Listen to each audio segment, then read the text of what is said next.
അങ്ങനെ നമ്മൾ ഡിന്നർ പാർട്ടിയിലെ ആദ്യത്തെ താരമായിട്ടുള്ള ഹോട്ട് ചോക്ലേറ്റ് കേക്കിൻ്റെ റെസിപ്പി എല്ലാവരും കണ്ടിട്ടുണ്ടാവും എന്ന് വിചാരിക്കുകയാണ് കേട്ടോ.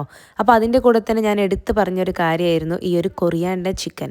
കാണുന്ന പോലെ തന്നെ നല്ല ക്രീമി ജ്യൂസി ടേസ്റ്റി ചിക്കനാണ് കേട്ടോ. എന്നാൽ നമ്മളെ കേക്കിൻ്റെ പോലെയല്ല, ഉണ്ടാക്കാൻ ഭയങ്കര ഭയങ്കര ഭയങ്കര സിമ്പിളാണ്. അപ്പോൾ വീട്ടിൽ ചിക്കൻ ഉണ്ടെങ്കിൽ ഒന്ന് ട്രൈ ആക്കി നോക്കിയോ കേട്ടോ.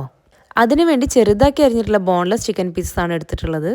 അതിലേക്ക് 1 ടേബിൾ സ്പൂൺ ഇഞ്ചി വെളുത്തുള്ളി പേസ്റ്റും ആവശ്യത്തിനുള്ള ഉപ്പും 2 ടേബിൾ സ്പൂൺ മൈദപ്പൊടിയും 2 ടേബിൾ സ്പൂൺ കോൺഫ്ലവറും ഇത്രയും മാത്രം ചേർത്ത് നന്നായിട്ട് ചിക്കൻ ഒന്ന് മിക്സ് ചെയ്തിട്ട് ഒന്ന് മാറ്റി വെക്കാം.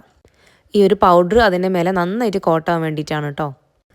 ആ സമയത്ത് നമുക്ക് ഇതിലേക്ക് വേണ്ട ചോപ്പിംഗ് ഒക്കെ ചെയ്ത് വെക്കാം. ചോപ്പ് ചെയ്യാൻ കാര്യമായിട്ടൊന്നും ഇല്ല കേട്ടോ.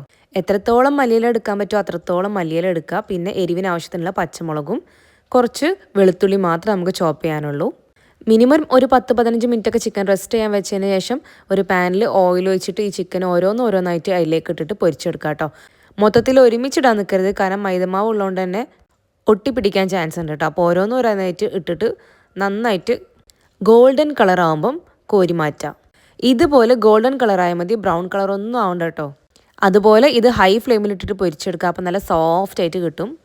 ഇനി നിങ്ങൾക്ക് അതേ സെയിം ഓയിൽ വേണമെങ്കിൽ എടുക്കുക. പക്ഷെ ഞാൻ ആ ഓയിൽ കളഞ്ഞിട്ട് പാനിലേക്ക് 1 ടേബിൾ സ്പൂൺ ബട്ടറും 2 ടേബിൾ സ്പൂൺ ഓയിലും കൂടി ചേർത്തതിന് ശേഷം നമ്മൾ അരിഞ്ഞു വെച്ചിട്ടുള്ള ഗാർലിക്, പച്ചമുളക്, പിന്നെ അതിൻ്റെ കൂട്ടത്തിലേക്ക് 2 ടേബിൾ സ്പൂൺ കട്ടത്തൈരും കൂടി ചേർത്ത് കൊടുക്കുന്നുണ്ട്. 1/4 കപ്പ് ഫ്രഷ് ക്രീമും ഇത്രയും കൂടി ചേർത്ത് കഴിഞ്ഞാൽ ആവശ്യത്തിനുള്ള ഉപ്പും കൂടി ചേർത്തിട്ട് നന്നായിട്ടൊന്ന് മിക്സ് ആക്കി എടുക്കുക. കൂടെ എരിവിന് ആവശ്യത്തിന് കുറച്ച് കുരുമുളക് പൊടിയും കൂടി ചേർത്ത് കൊടുക്കുക കേട്ടോ. എന്നിട്ട് ആ ഒരു തൈരിൻ്റെ കട്ടയൊക്കെ നന്നായിട്ട് മിക്സ് ചെയ്തിട്ട് ഉടച്ചെടുക്കുക. ഇനി ഇതെല്ലാം കൂടി ഒന്ന് തിളപ്പിച്ചെടുക്കുക. തിള വരാൻ തുടങ്ങുമ്പോൾ നമ്മൾ ഫ്രൈ ചെയ്ത് മാറ്റി വെച്ചിട്ടുള്ള ചിക്കൻ ചേർത്ത് കൊടുക്കുക. ഈ ഒരു സോസിൽ ആ ചിക്കനൊക്കെ നന്നായിട്ട് കോട്ട് ചെയ്തെടുത്തതിന് ശേഷം ഒന്നുകൂടി ഒന്ന് തിളപ്പിച്ചെടുക്കുക. ഇത്രേ പരിപാടിയുള്ളൂ കേട്ടോ.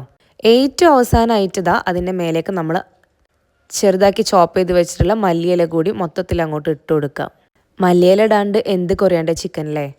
അങ്ങനെ സിമ്പിളും ടേസ്റ്റി ആയിട്ടുള്ള കൊറിയാണ്ടർ ചിക്കൻ ഇവിടെ സെറ്റായി വന്നിട്ടുണ്ട് കേട്ടോ. ചപ്പാത്തിൻ്റെയും റൈസിൻ്റെ കൂടെ ഒക്കെ നല്ലൊരു ഓപ്ഷനാണ്. വെറുതെ സ്റ്റാർട്ടറായിട്ട് കഴിക്കാനും അടിപൊളി.